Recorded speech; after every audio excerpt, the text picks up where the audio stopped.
అంటే కొందరికి కొన్ని రకాలుగా మనస్సు వెళ్ళిపోతూ ఉంటుంది. అదంతా కూడా ఇంకా నిగ్రహంగా ఉండాలి, ఇంకా బలాన్ని చేకూర్చుకోవాలి, చేయాలంటే ఇందాక ఆ యొక్క 33 కోట్ల దేవతమైనటువంటి స్వరూపంలో ఉన్నటువంటి గోమాతను పూజ చేస్తున్నాం. ఆ అమ్మవారిని పూజ చేసుకున్న తర్వాత శరీరం కూడా మళ్ళీ శుద్ధి ఇంకా కూడా పరిపూర్ణంగా కావాలి అంటే నిగ్రహమైనటువంటి శక్తి కావాలి అంటే గోమాతను పూజ చేసుకోవాలి. ఇదంతా కూడా శరీరం కాకుండా భూమండలం అంతా కూడా శుద్ధి కావాలి. అలాగే ఆ వరుణదేవుడు కరుణిస్తే వర్షం పడితే శుద్ధి అవుతుంది. అదే ఇంకో మార్గంలో ఏంటయ్యా అంటే పంచగవ్యము అంటారు.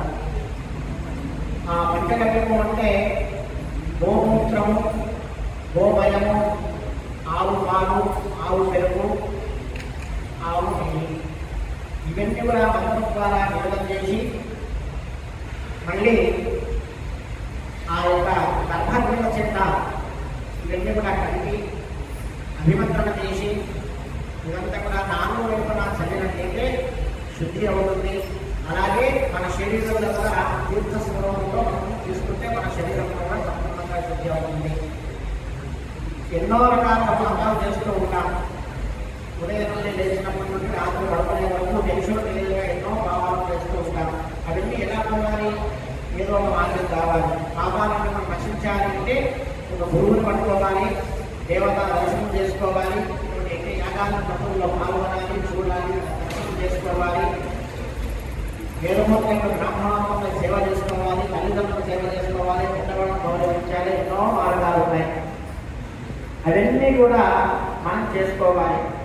అంటే ఈ యొక్క తీర్థం తీసుకున్న ద్వారా హోమబలంలో సరిహద్దు చేస్తే ఎలాగైతే ఆహుతి అయిపోతుందో, హృదయం అయిపోతుందో మన శరీరంలో ఉన్నటువంటి పాపాలన్నీ కూడా ఈ యొక్క తీర్థం ద్వారా నశిస్తాయి, హృదమైపోతాయి.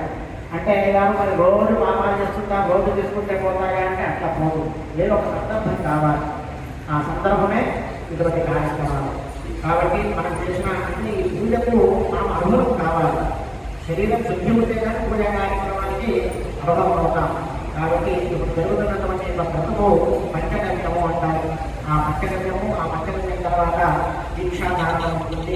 దీక్షాధారణలో అందరికీ ఆశీర్వదం ఉంటుంది. ఇక్కడ ఉన్నటువంటి గొప్ప గొప్ప పండితులు వచ్చినటువంటి వాళ్ళు ఈ పుష్పగిరి జిల్లానికి చాలా అనుసంధానమైనటువంటి, చాలా దగ్గరగా ఉన్నటువంటి పండితులు, ఋగ్వేద పండితులు వచ్చారు, యజుర్వేద పండితులు వచ్చారు, సామవేద పండితులు వచ్చారు, అథర్వవేద పండితులు వచ్చారు. ఇక్కడ ఉన్నటువంటి మొత్తం కూడా శక్తి రూపాలను కానివ్వండి, ఈ యొక్క వివాహ ఉపనయనాలు కానివ్వండి, ప్రతిష్టానంగా శక్తి మహాపండితులు అందరికీ కూడా రావడం.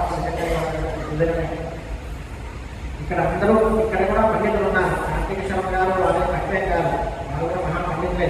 అయినప్పటికీ కూడా వారి యొక్క కోరిక ఏమిటి అంటే పీఠం యొక్క ఆస్థానం యొక్క వాన జరగాలి అని సూర్య గారు వాళ్ళందరి యొక్క సమక్షంలో కమిటీ సభ్యులు వీళ్ళందరి సమక్షంలో ఒక పీఠాంతరి యొక్క వాన జరిగితే బాగుంటుంది కార్యక్రమం అని సంకల్పం చేసుకొని ఆ గురువు గారి దగ్గర రావడం, వారు సరే అనడం, ఇదంతా కూడా ముందుకు వెళుతున్నాము. ఇదంతా కూడా ఎందుకు చెప్పుకోవస్తున్నాము అంటే ఇదంతా ఏమో చేస్తే ఏమో వస్తుందనే కాదు, మన ధర్మం మనం చేయాలి, ధర్మమే మనం కాపాడుతుంది. కాబట్టి ఆ యొక్క ధర్మాన్ని మనం కాపాడుతూ వెళ్తే మన భగవంతుడు అన్ని అష్టైశ్వర్యాలను తప్పకుండా ఇస్తారు. ఎటువంటి అనుమానం లేదు, ఎటువంటి సందేహం లేదు. కార్యక్రమంలో భాగంగా ఈ యొక్క పంచగవ్య కార్యక్రమాన్ని మనము చేయబోతున్నాము. విష్ణవే నమో, విష్ణవే నమో.